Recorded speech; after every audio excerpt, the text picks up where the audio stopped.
to the Coaching Uncovered podcast. My name is Brent Davis, and this is my podcast where coaches come to talk about coaching. And I have got a coach on today that I've been hunting since day one, and I've finally managed to tie him down. So I've got Marty Joyce on the line. Thanks for coming in, Marty. Oh, mate, absolute pleasure, and I apologise in advance. It's been as much as the world has kind of stopped, but it has been sort of reasonably busy in a good way. So I apologise that I haven't been able to do this up until now. But I'm glad to be involved. Mate, it's all good. You're a hard man to track down, which is a good thing, which we certainly aren't complaining about. But I try to go under the radar as much as possible. No, I don't even talk about going under the radar, mate. You're one of the highest profiles in the country. So for the two people out there that don't know who you are, can you tell us a bit about yourself? That's a good question. Well, I guess my only sort of, my coaching background, or even prior to that, was which I'll talk a little bit about tonight, is I've been involved with, an icon in golf in Australia was Ramsay McMaster, and I actually grew up sort of being involved with him, and I was fortunate within the Golf Victoria programs growing up, and he made a comment that I've been institutionalized my whole life. So I was a part of every program coming up, sort of, under 12s, 14s, 16s, through to, junior state golf, through the Institute of Sport, and then obviously into professional golf, and then my journey as a golf coach. So there's not too many things I haven't. Well, in a nice way, I lived it. I think that's important, which I guess we'll touch on at some point throughout the podcast. But I've lived it. I've understood kind of what's worked and what hasn't. And then I guess my journey from a coaching point of view came out of me not being able to sort of, I guess, get to the level of tournament golf that I wanted to. I think also there was elements of family life and everything else that you spend so much time on the road and trying to justify kind of being out there for the time you are and making sure that it's actually worth the dollar and cents. So I obviously then moved into I kind of fell into kind of the high performance coaching role a little bit, just obviously being my background as a decent golfer, but then being around some of the kind of the best people and moved into the role. Obviously, initially as I was actually the Colts coach, which is no longer in the Golf Australia system, but I was the Victorian Colts coach, and then moved into the Victorian state coach, and then I had a role at Golf Australia, and obviously 10 or so years at the Institute of Sport. It's a pretty cool story, and we certainly will speak about Ramsay at some stage. I think there's a whole podcast just in his influence, I think, on coaches in Australia in general. Yeah. So not just Australia, the world. Yes, it is. He comes up so often when you talk to different coaches, but we'll cover him as we go through tonight. But just a quick one, because you obviously had a high performance playing career early on. You're in state teams and state squads coming through, as you said. Yeah. Who were some of the coaches that you had in that system, and what kind of influence did they have on you as a player and then as a coach later on? Yeah, great question. So as a Colts coach, Richard Cooney was my Colts coach. I actually ended up being, and still as a mentor, I ended up doing my traineeship under Richard.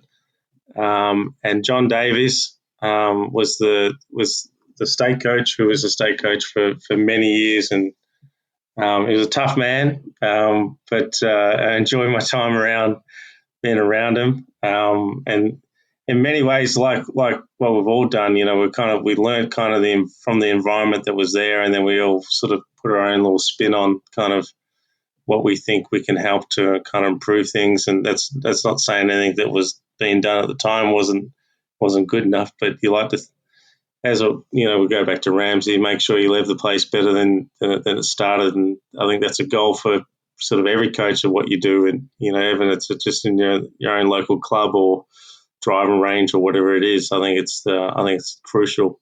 So, what was a typical training session like back then? So, we're talking obviously 20 years ago now.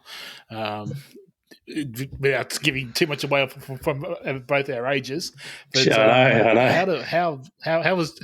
how was training changed, or just talk me through a typical training week or training session back then? Well, it wasn't weeks, like it was back then that there was the VIS program was running. So obviously there's only a certain amount of athletes or golfers that were involved in that, which they had their kind of training environment or their training week.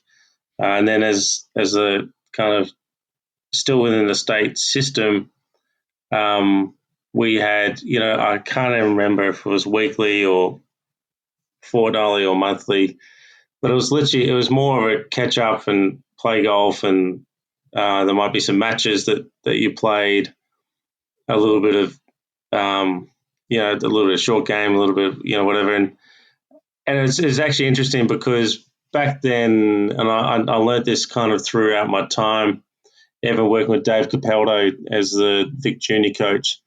We did a lot of the underpinning programs, the 14s, 16s, 18s, junior state squad. And, early days you would ask, a group of kids, do you have a home coach? And, half the room would put their hand up. And then you ask them, how often do you see, your coach? And they might say sort of maybe once a month, every couple of months, every 3 months.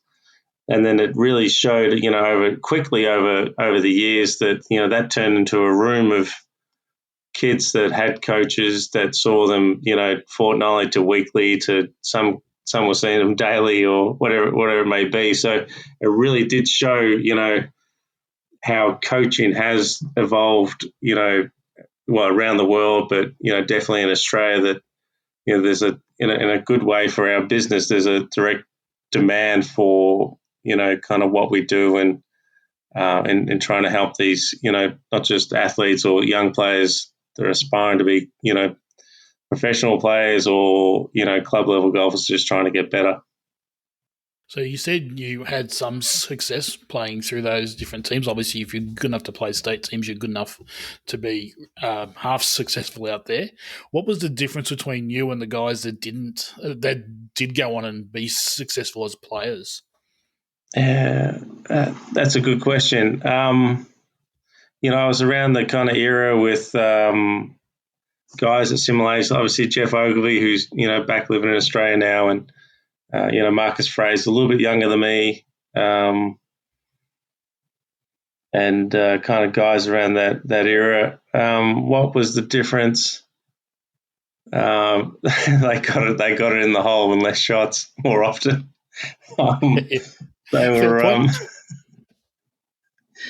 basically. I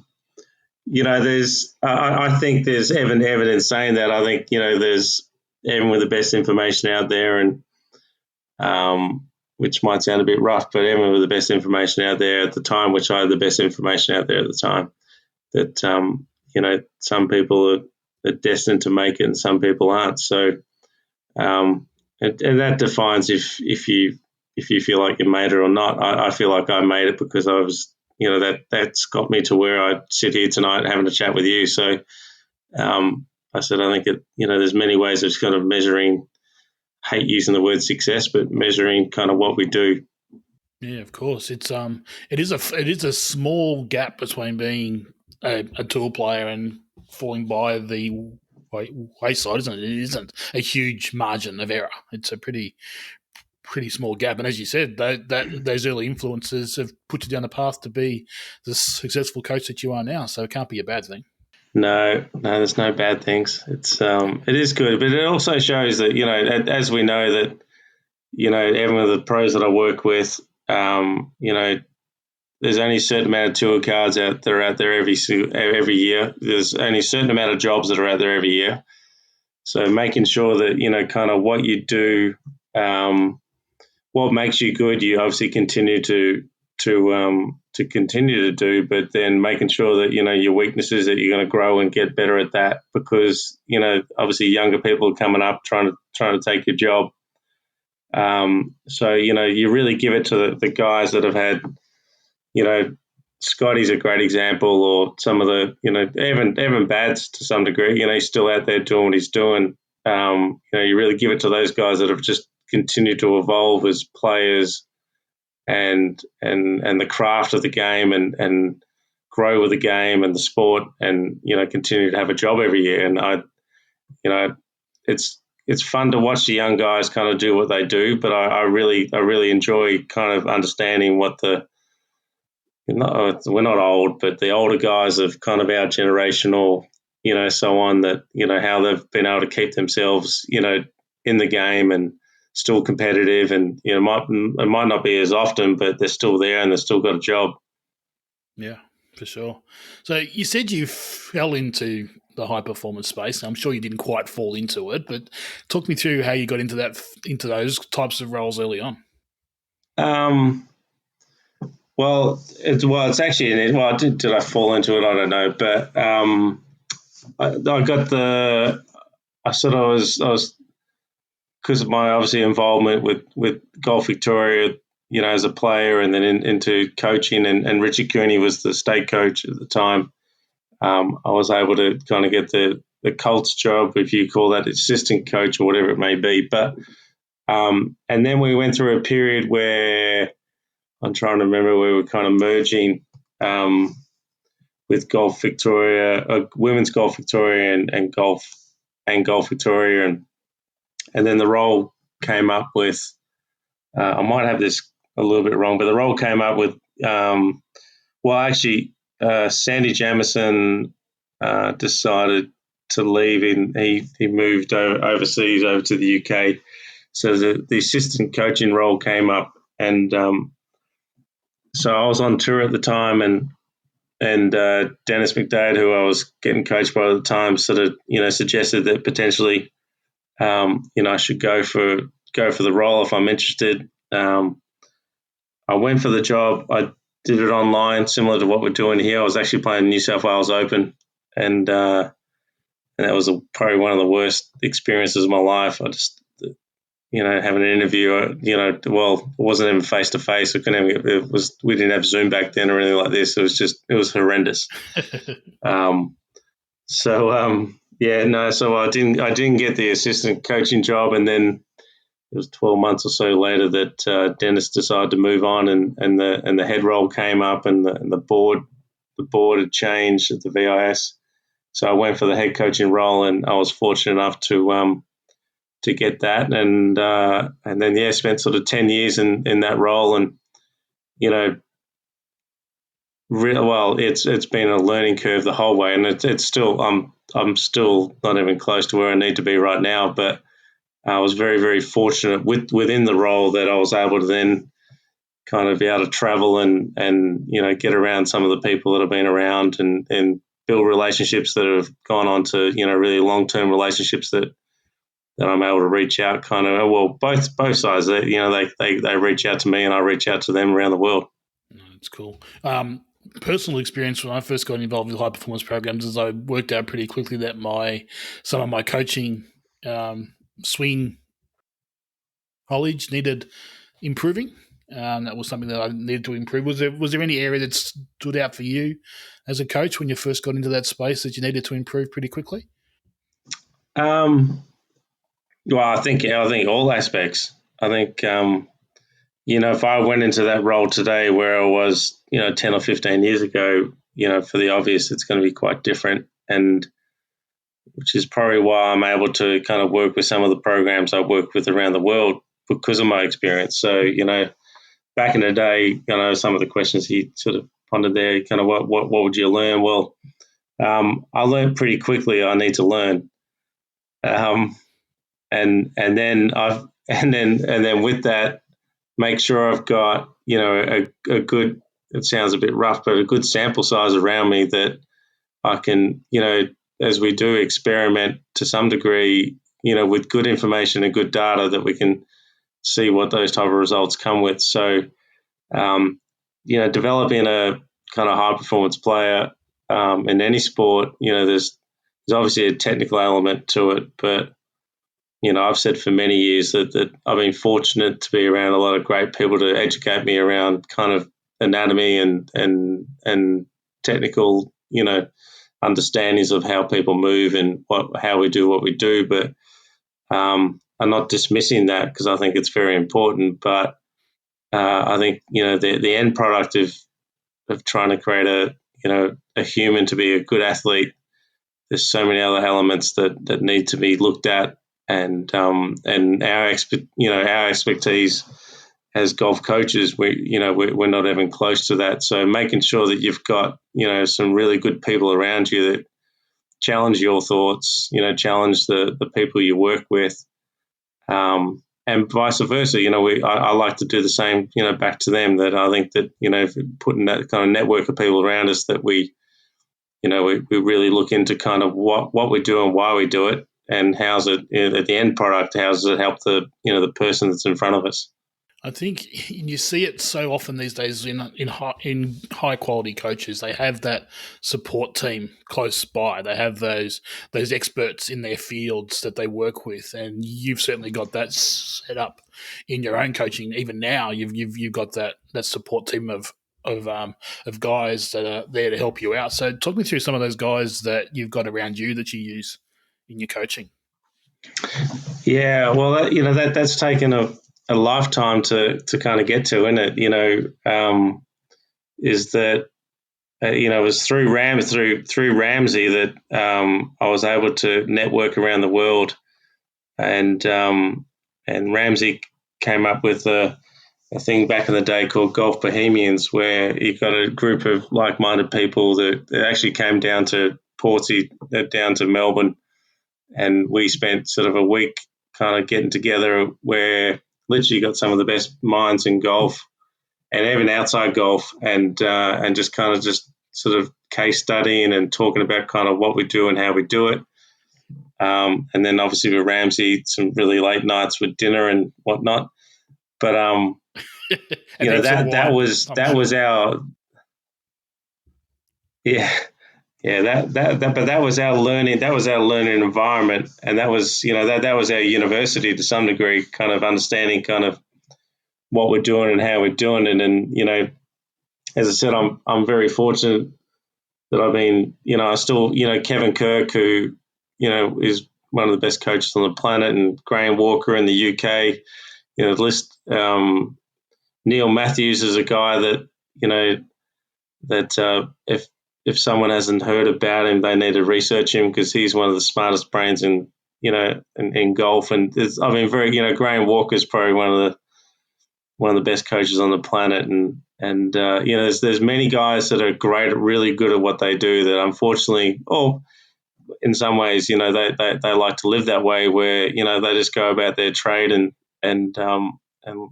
they're not interested in all the kind of social stuff, and which I think that we can do a podcast that on itself. So we've I've actually got a collective group that I formed a couple of years ago with coaches and some trainers and some chiros that work on the PGA Tour, and it's a nice little format where if any of the coaches are out there, they're kind of struggling with a player or got a thought on their mind, we're actually able to kind of send a message out, and within 24 hours you'd be amazed. Some of the best brains in golf are responding to. I'll use an example: Jay Carter in New Zealand. He's a New Zealand national coach who's a part of that kind of group. Goes back to Golf Bohemians. He has many questions he likes to ask, and the guys around the world are just willing to kind of give up their time and thoughts. And I think for kind of anyone is kind of getting into kind of whatever area of coaching, and I wrote a note on that this afternoon that there's obviously very different levels of kind of what you want to get to. Doesn't mean that you're a certain level of coach, but there's different levels that you like to coach at. and whatever level of coach you like to be, I think making sure you've got that network around you that, like-minded people are doing the same things, that you can really bounce ideas and thoughts on. I think that's absolutely cool. Well, I couldn't do what I do without it. So, I'm just very, very blessed that I'm able to have those guys around me. That is really cool, and again, as my own coaching journey, I've been fortunate enough to have had people that I've been able to talk to about coaching and get support and get ideas from. It's a really cool thing. And I think that we find that in Australia, most coaches are pretty open to spending time with young coaches coming through and helping them out. So I know guys over the journey have been always open to having a chat, which is a great thing. Yeah. Yeah, 100%. So those support staff that you've got a 3D guy, you've got a physio, you have these guys inside of your little coaching team. Yes, that's it. So how would you use those in a coaching session, or in a if you got a client coming to you on a long term type program? How would you integrate with those outside service providers? Yeah, look, it all depends on kind of the level. So if I've got a young aspiring golfer in, say, in Victoria where I work, that I've got obviously a physio that I work with closely.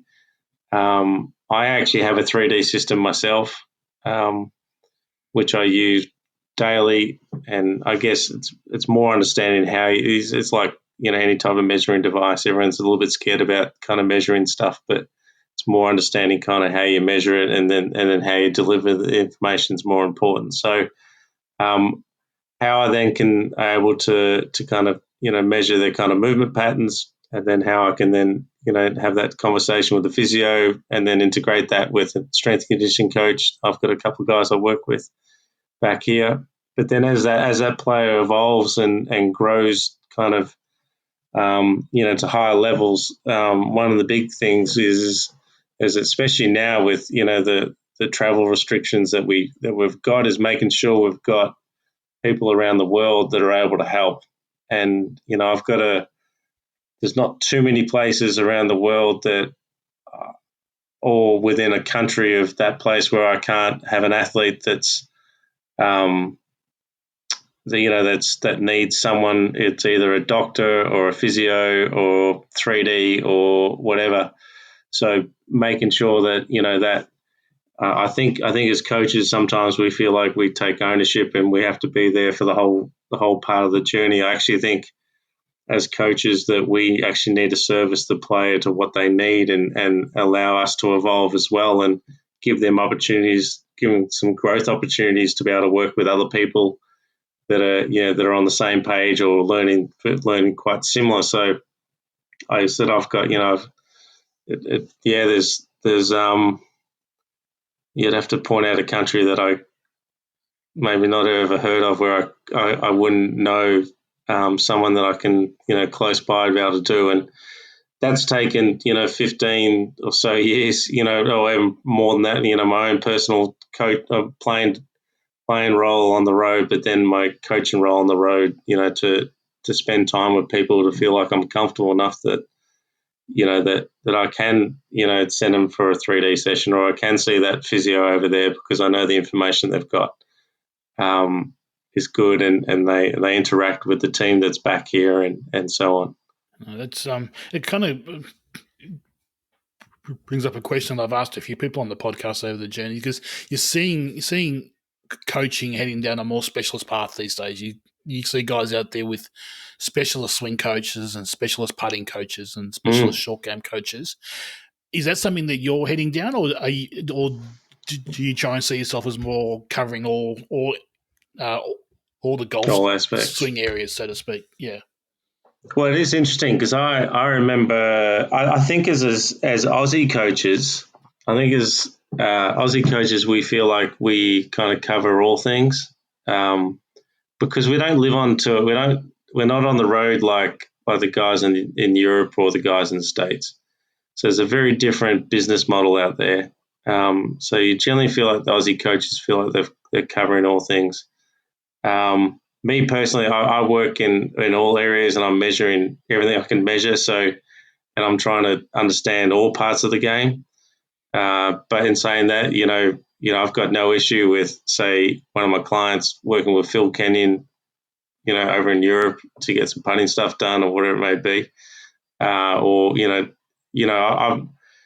at the end of the day, it's about performance. So, we can learn from a lot of other people that are obviously very good at what they've done, what they're doing and currently do, and help us see something. It's a bit like kind of using 3D allows us to see things better when we look at it on camera. These guys can kind of go, hey, you know what? Have you looked at this in regards to your player? These are the kind of things I look at. This is the influence, and this is how we can help improve things. So, I'm open to. I think as I said, I think the Aussie stuff is because there's so little. We don't really have a. I mean, it is what it is. We don't really have a tour as such compared to a full season tour. So our working commitments are going to be very different in regards to can you be out there full time, which is very different to what we're able to do out here. We do our summer of golf every year, and the rest of the time we're traveling the world. I think does it make us holistically maybe better coaches potentially? I know many golf programs, national programs that I'm coming around and involved with. They will bring in specialist coaches for different things. I don't think that happens here in Australia. Does it make it right or wrong? I'm not too sure. But that's it's kind of a conversation that could go around forever and ever. You can certainly see pros and cons with both ways. If you're coaching all areas, are you going to be weaker in some areas? Probably. But then if you bring a specialist in, is it going to be easy to for the player to switch between coaches, talking differently, communicating differently? It can be hard as a coach to sometimes give that player up, so to speak, to go and work with someone else on a certain aspect of their game. It'd be a challenge as well, I think. Yeah. So let's talk about Ramsay. He's obviously had a pretty big influence on coaches all through Australia, and as you said earlier, all over the world. Just anyone you speak to, he's had an impact on all of them, I think. So, talk me through how you came across Ramsay. Well, I came across Ramsay because I was in a car accident actually when I was 18 years old, and I had to get some treatment, and his partner was Jim Chim, who's a physio that worked in. And so that's kind of how I started doing stuff with Jim. And then Ramsay was working out of a hospital in Carlton. And I did some sessions out there with him, and it's sort of our time just kind of, evolved and moved into kind of Ramsay got involved with, golf in Victoria and then obviously into the AIS and obviously had a great relationship with Ross Herbert, which he would speak to everyone about daily. And Roscoe was a coach. I got coached by Roscoe as well for a period of time, which was just amazing. So I've been very, very fortunate that, I would say in my position, just in Victoria, my first coach was actually Steve Bann. I don't know if he actually remembers it, but, I was Steve Bann. I was with Ross Herbert. I actually went to see Dale Lynch because I thought that was the only way I was going to get into the Institute of Sport. And then when I got into the Institute, I was with Dennis and did some stuff with Sandy. So, I've been very fortunate as a kind of young golfer, if you want to call it, and now an older coach, but to be around a lot of them. But Ramsay was the guy that he's still the glue that kind of sticks us all together. And when you say that, he influenced a lot of Australian coaches, I see that, but I actually don't see that. I actually think he's influenced more people around the world than he's influenced in Australia. Because my network around the world talk about him daily. And I actually feel it's a bit sad that I actually feel that, I don't think we actually talk about him enough here in Australia. I know on my own network we do, but when I was involved with sort of golf, Golf Australia and stuff like that, I thought that wasn't enough to compare the impact that he's had on people in the world, and still do. I get messages from guys all the time. I'm thinking about him. So, I think you're right. You're right in saying that people hear him and feel him here, but I think us in Australia on the other side of the planet don't realise how much of an impact that he had on people.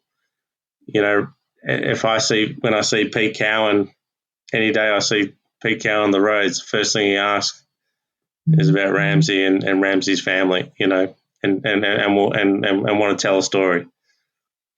Sean Foley's the same. Sean Foley and I have become good mates through obviously through different things, and I actually introduced Sean to Ramsay, and we talk about, like, over a couple of beers, we talk about that experience. That was hilarious. But some of the some of the biggest, if you want to call them the biggest names in golf, he impacted and influenced, and they still think about him. There's not too many people I'm around that don't say they don't think about him daily. There's something that comes up during the day that we think about him and kind of why we're doing what we're doing. I think I still feel him because my hamstrings are still sore. He still worked on them back in the day. Yeah, so, we've all been there. It was a painful experience. Yeah, it's still sore. It shows the impact. Yes, I'm sure it's still sore. I think I had Jim and Ramsay on them at certain points. Oh, jeez. Just killed me. But yeah. So he seemed to be so far in front of the curve when it came to coaching. You hear people bring up things now, and it's like, well, I heard him talking about that as a trainee. Like he was doing trainee schools when I was going through. So we're talking late 90s, and you hear people bring up stuff now. It's like, oh, I heard that 20 years ago from Ramsay. Yeah. Yeah, you're right. We kind of use, he was 10, 15 years ahead of his time. I think in golf, there's nothing new. As much as we try to put a spin on it, and we try to, I'm completely off the grid when it comes to social media stuff. And I actually don't follow any golf on social media because I tried to for a minute. It just frustrated, got me angry. So I just thought that's not going to help me at all. So, but there's nothing new in golf. There's what we've got is history, and he was a part of the history. And and Evan, I see some of the stuff. Like, and I was around when Ramsay did level 1 TPI. Like Greg Rose and Dave Phillips came down to the VIS, and it's another story that I'll say offline over a couple of beers. But Ramsay was a part of level 1, and I was a part of the whole testing protocol on level 1, and Ramsay had a massive influence on kind of what level 1 testing was and what they did. I was a test dummy for that, and the reality is a lot of that information that the guys use it, and I haven't been around the TPI stuff for many years, but I just work directly with the physios that I've got. But obviously the information's evolving and developing, but the reality is it started through Ramsay, which is what a cool legacy that kind of he was on the part of the sort of first sort of the board of kind of TPI back in the day, and it's gone to grow to where it is around so many countries around the world. And I just hope the guys kind of paid you and mention him from time to time. Yeah, again. I still hear him being brought up, so I'm still hearing conversations. But even stuff like what was the posture belts that he used to use? Yeah, still use them. Backwards up sand dunes. That was a nice hard workout. Yeah, I still use them. Still do the sand dunes. Yeah, I think actually, in all the kind of, I guess, physical coaching aids that are out there, I still think the Ramsay, the posture belt's the best on the market. I still think there's the versatility around the posture belt and what you can do, and what it's able to do in reference to kind of feels and movement. I think there's nothing like it on the market. And, that started with it. There's a story for it. That started with, so Caroline Ramsay's wife, the Victorian market is really close to where they live. And they used to buy leather belts from I think it was an old Italian guy at the Victorian market. And then they got the physio tube in, and Caroline hated it. So she had to put all the tubing through these, like stud the belt and put all this tubing through the belts and the original, and then they stamped it with Ramsay McMaster posture belt or whatever on it. And obviously that's where it started. I've actually still got one, and then I went into two times you did it, and then obviously things could have moved away, but we've actually sort of outsourced a company down here in Victoria that we can actually make it, and we've done it in a nice way and an improved version of it. It's actually made out of what's it called? Ski, like water skiing material. So it's actually quite sort of flexible and durable, and I think it's going to last longer. So yeah, I get requests probably monthly for posture belts overseas, which is pretty cool. So you said you spent some time with Ross Herbert as well, so that's someone also that was taken too early, and someone who was a pretty high impact on coaches in Australia as well. So I still recall watching him give a short game session. A friend of mine, Lindsay Wright, was in the AIS program early 2000s, and I watched her be given a short game session with Ross, and I think Mark Holland was in there as well. Yeah, so Marco. It would have been two pretty awesome guys in the sand giving short game lessons. Yeah. Pretty cool to see that. Yeah, Roscoe, like Ramsay, they were I guess drawn to each other, and they were way ahead of their time. And I was fortunate enough to get coached by Roscoe for a couple of years before he passed away. But his short game stuff was, and I've kind of made my own little version of it, but the principles are still the same. What I learned from Roscoe, and I remember being in Belgium. I was working with a program in Belgium for a few years, and I remember, and Pete Cowan was a part of that. And it's kind of my first sort of experience hanging around with Pete. And one of the first things he brought up was Ross Herbert and Ross Herbert's short game. And Pete did say he's got the best short game in the world, but but he said Roscoe was ahead of his time. Like, they spent time together. I can't exactly remember where, but they spent time together, and so once again, Roscoe touched a lot of people, around that era, and anyone that got coached by him, I've never heard a bad word being said. He was in many ways I was on the outer. I couldn't get into the AIS, but I wanted to be a part of it, and I heard all the principles and what was going on, and in some ways, many of those principles I took into my own job when I got into the VIS. So, just another influencer. Oh, that's cool. I've still got the Ross Herbert short game VHS video floating around as well. Cool. So, again, it still stands up. It's the thing. Like, this is 20, 30 years old, that stuff, and it is. It's what they're teaching these days in short game. Yeah, it is. So yeah. I had this chat when we had Andrew Rice down for coaching series a couple of years ago. He was talking about how good Brett Runford's short game is. I said, well, this is the guy that taught him, Ross Herbert. Yeah, this is the one you have to go and find out about. Yeah, that's so true. It is. So I'm going to get this changed over to a digital copy so I can share it around a little bit. I'd love to. I'd love to get a part of that.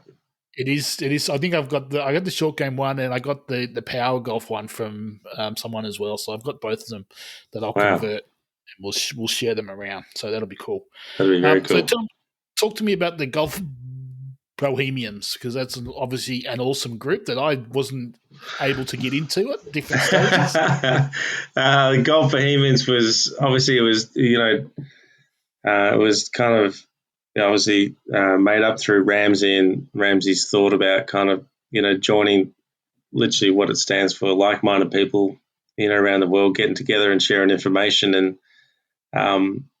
And that's, I remember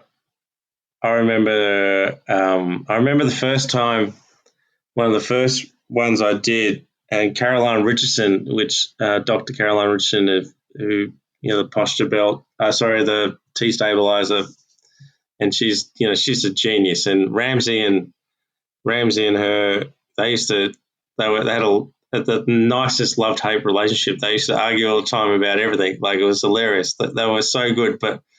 And I remember presenting, which I thought was, I'm doing the best job I could do at the time with the information I had. And this lady's in the background, and like every 30 seconds she's putting her hand up, asking questions, and I actually didn't have answers for them. I was like, what is she? Who is this person? Like, what are you doing here?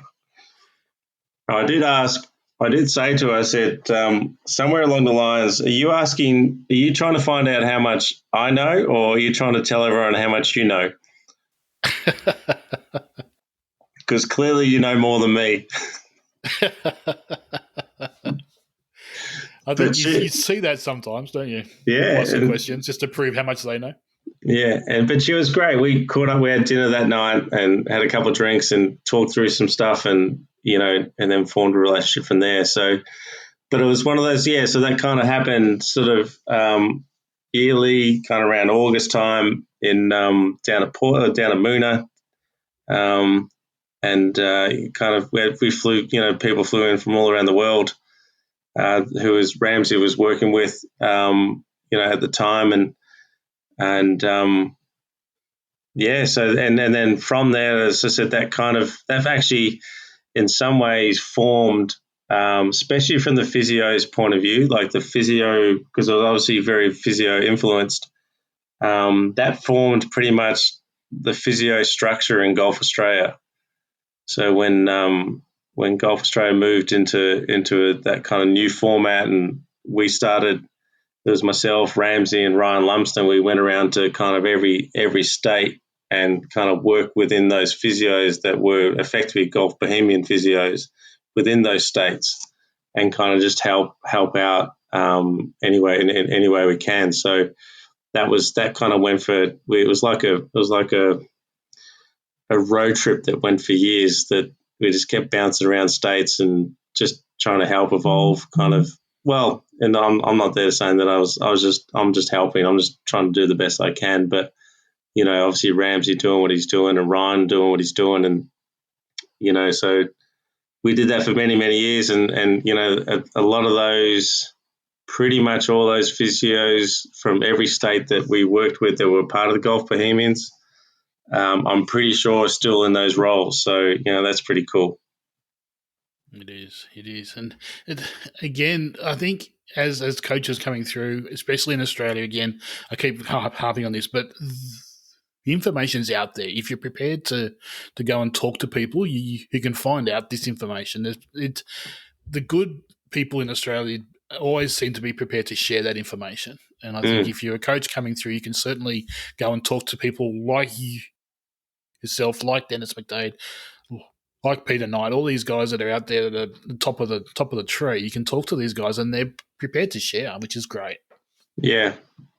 Well, I'm actually currently doing stuff with Golf and Finlow, the coaches, the Finnish PGA. I'm doing some coach education with them. I've been doing that for the last sort of 4 or 5 months, and one of our big theme is actually sharing information. And I've asked, I've given them kind of everything that I know. And but there's an expectation that they need to give back as well, and I think that's, as a learning platform, I think that's the most important. Ramsay taught me that there's, I think, so many people that they think they've got the golden nugget, they think they've got the answer to it, and they haven't got a fucking clue. and the more you put it out there, like I say, there's especially trips around the world that, the more I go around and I'm working with different people, and I'm hanging around different people, and I get on the plane coming home going, oh my God, I spent 24 hours on a plane going, I thought I knew something, now I know nothing. And I think one of those questions you did ask, I'm going to bring it up that you did ask, was around about that. I think, I don't think everyone's heard it, but, the longer we do it, the less we know.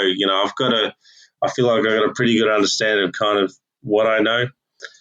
But, with the stuff that I'm sort of working with at the moment and trying to understand at the moment, I realize I'm still years and years and years away from really understanding what I really want to know. So, which is cool. It's if I didn't have that in front of me, I'd just go do something else. I 200% on the same page as you. If you the day you get to that end of that journey where you've got it all, it's time to give it up and go and do something else. Yeah, for sure. And you do. And you're always changing as a coach. You're always. And as I said, I went through that exact same thing when I first went to coaching in Taiwan, and all of a sudden I had 20 kids that could do exactly what I was telling them to do, and worked out pretty quickly that some of the stuff I was coaching wasn't right. So you had to change pretty quickly. Yeah. So, had to adapt. I did really fast because they were doing what I was telling them to do, and the ball flight wasn't showing what I thought it was going to show. So had to change really, really quickly. So that's really cool. So tell me about your academy you've got set up now. You've got an academy at Spring Valley Golf Club. Spring Valley, yeah. So I've joined up recently with Travis Harrison, who is obviously, he's moved out of kind of Brighton Golf Course and kind of moved in with us. And obviously most of his background is, working with kind of club level players and just he's actually been very cool to watch. He's a very good businessman, and I know he, does a fair bit of stuff with the PGA, and I think he probably has a lot to offer, for the young coaches out there, kind of understanding kind of how to create, that business and that network, and he's a lot more involved in, the online platform and social media stuff that I continue to stay away from, but which is kind of cool to watch. And yeah, so the golf club's great. It's just a great golf club, great facility.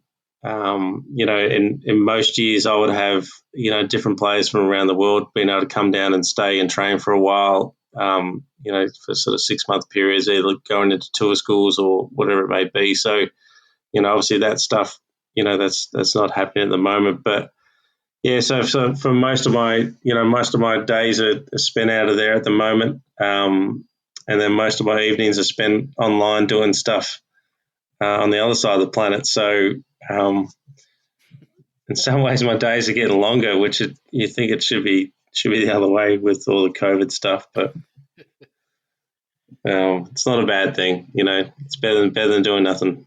Very true. I had Travis on the podcast just prior to Christmas, and he's a great guy to talk to, and plenty of great strategies for coaches coming out and building up the coaching clientele. He does that really, really well, which is really cool. He does. He does a very good job at that. Yeah.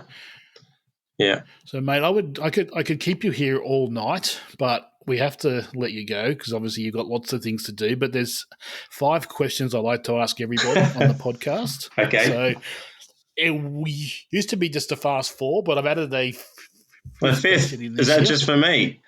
Just for you. You're the second person that's okay. Going to answer the 5th question. So that's all cool. So any tips for coaches starting out in the golf coaching area? What tips do you have for them?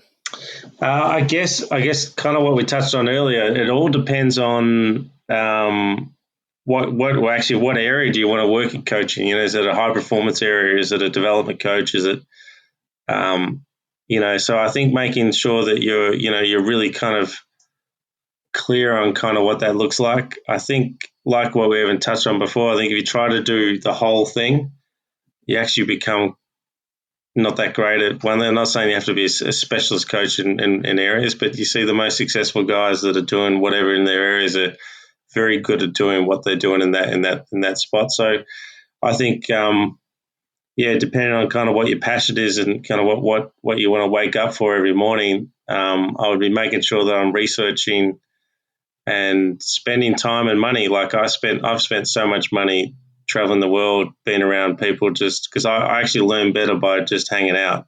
I'm not reading stuff and online stuff.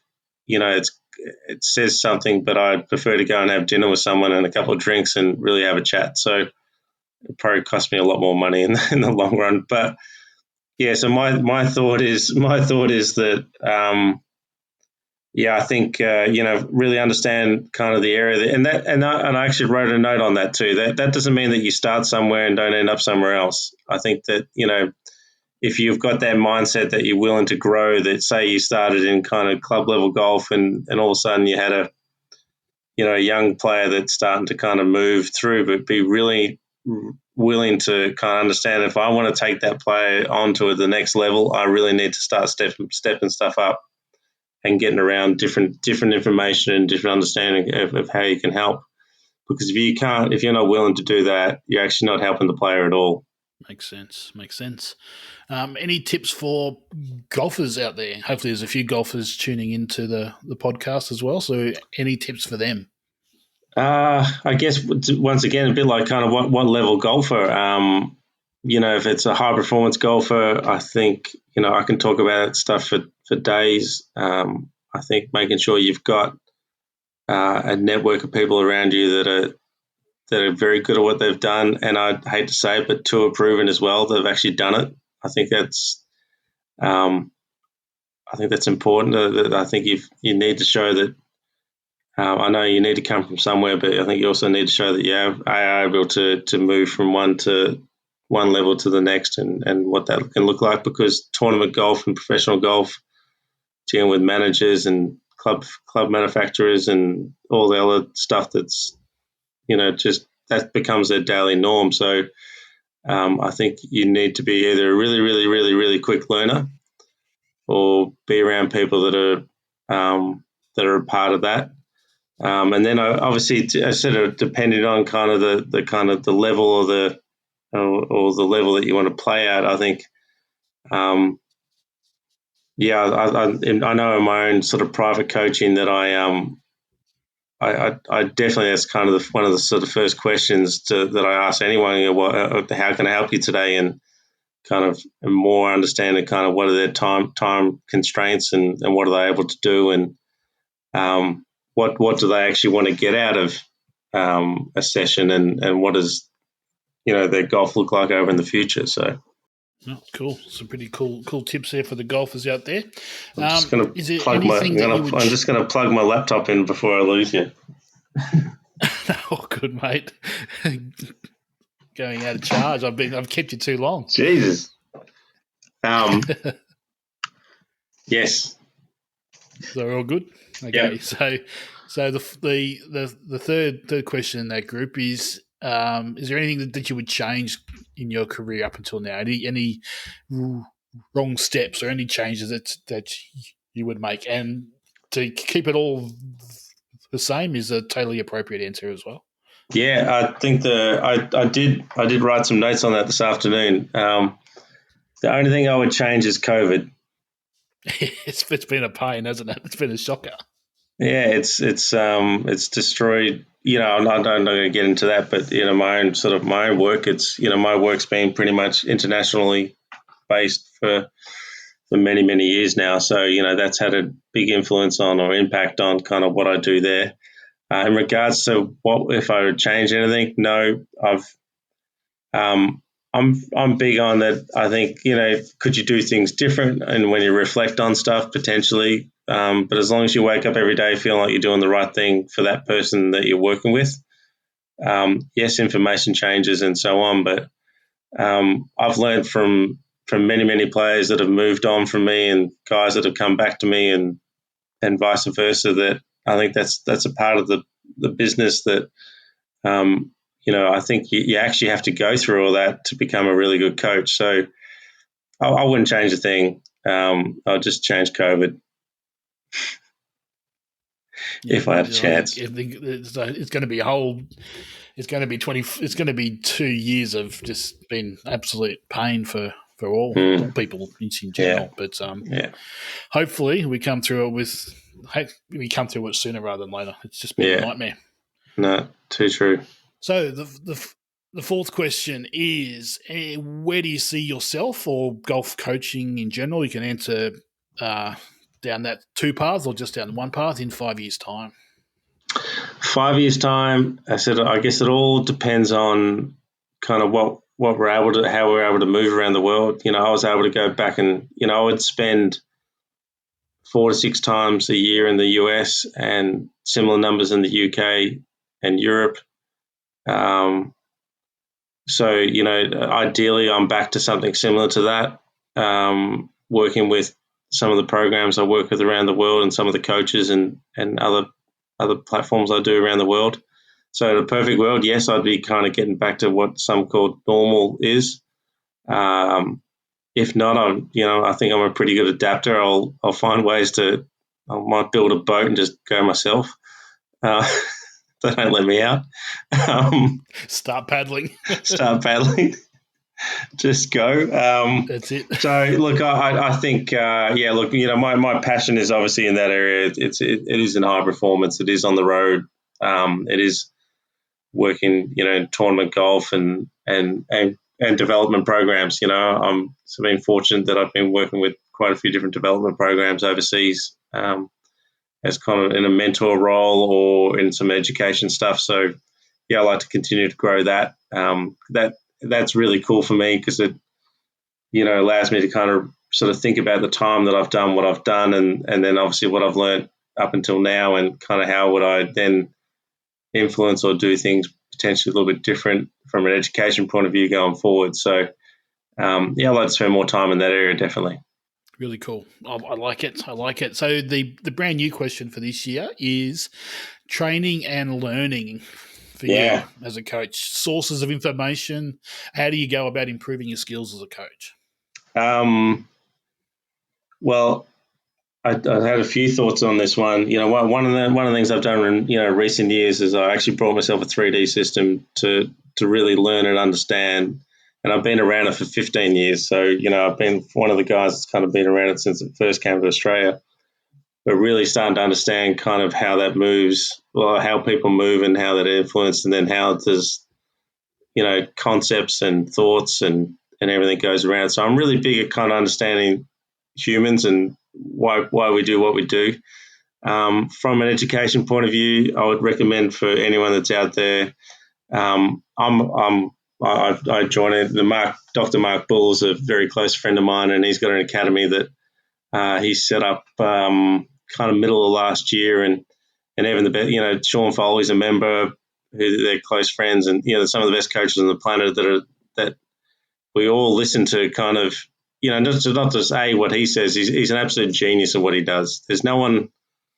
I've been very lucky to be around some great minds in golf, and there's no one that I know on the planet that goes close to kind of what he's doing and how he's doing it. So for any of the young coaches out there or coaches that are out there that, want to learn a little bit more about really understanding kind of movement and cause and effect about kind of how we do what we do. And it's a bit of a rabbit hole. You can go so far into it that, it's all relative to kind of what you want to listen to and understand. But he's got some of the best brains in golf that are part of the academy, and they're quite funny because I actually listen to them most mornings when I go for a run. I listen to, and these guys are my colleagues. These guys are my friends, and I listen to the same. I listen to these guys all the time because there's this stuff about kind of, I guess it kind of reminisces to kind of my thoughts and beliefs as well, but.